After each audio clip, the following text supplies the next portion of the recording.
Hi everybody, this is Pastor Israel with another book review. I just finished reading a great book called The Talent Code by a man called Daniel Coyle.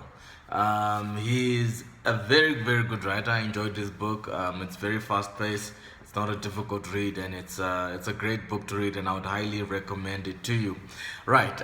In this book, he is on a quest to discover what makes talented people so talented. And in this book, The Talent Code, he begins to visit what he calls talent hotbeds, places where talented people emerge in numbers. For example, he went to Brazil to discover why is it that Brazil developed so many talented soccer players, because it is a talent hotbed. Now, in this book, he divides it into three parts. He divides this book into three parts.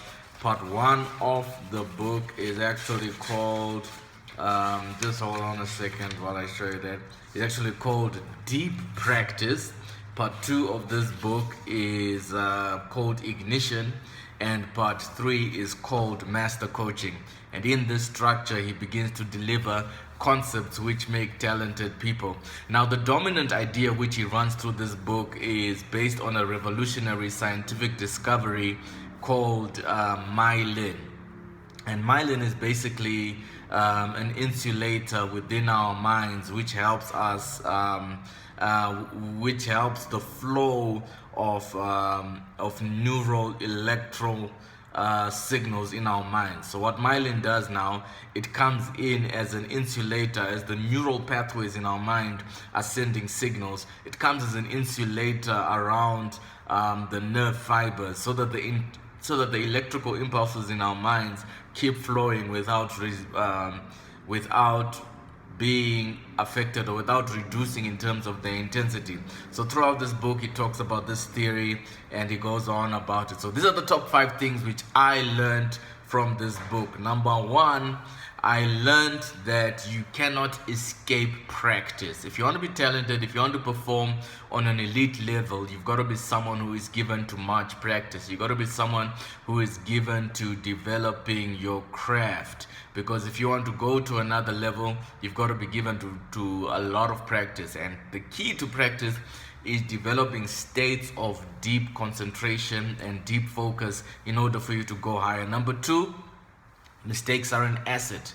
There's a concept you are speaking of, the way we have to learn how to learn from our mistakes and use our mistakes to get better. Mistakes need not be fatal. Whenever you make a mistake, just keep practicing and working on it, because you're going to learn from your errors how to go to a higher level. Number 3, we have control over the skills we develop.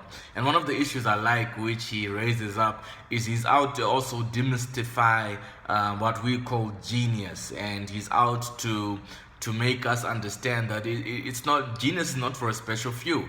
Anybody can be good if they put the time in and begin to work on their talents. He talks about us coming to a place where we understand that we can control how we develop our skills, and we can control how we develop our skill sets. Number 4, gifts or talents are activated by what are called primal cues.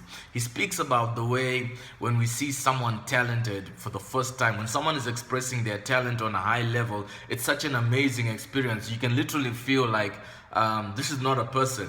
Have you ever seen a talented person manifest their talent? That moment, you can feel like this person it can't be a human. This person is from another planet. And he says that those moments have a way of also activating a desire in us to be great. So what I want to encourage you is, make sure you express yourself. Make sure you express your greatness, because you do not know who your greatness is inspiring to be great. And the final thing I loved about this book is the way he spoke about teachers. He spoke about the power of teachers. And I think that for me was my favorite section in this entire book. He wrote some incredible stuff on teachers, and I just want to share with you one quote from there. He calls teachers talent whisperers. He says, a teacher affects eternity.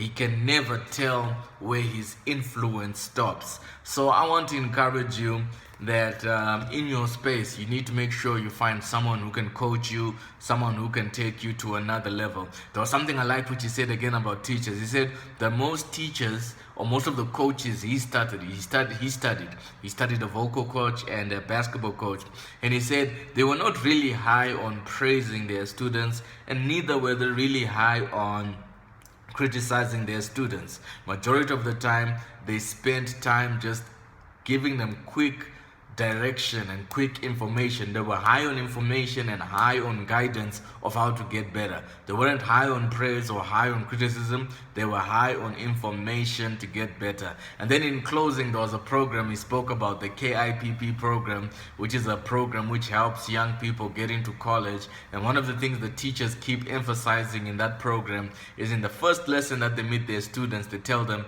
every person in here is going to college. Every person in here is going to college. And every day they keep talking about going to college, going to college, going to college. And they have tremendous success rates in that school program because the emphasis every teacher keeps talking about is going to college. And I want to tell you that every person who has watched this video and watching these reviews is going to be great and is going to be successful. Let's be great and let's keep reading our books.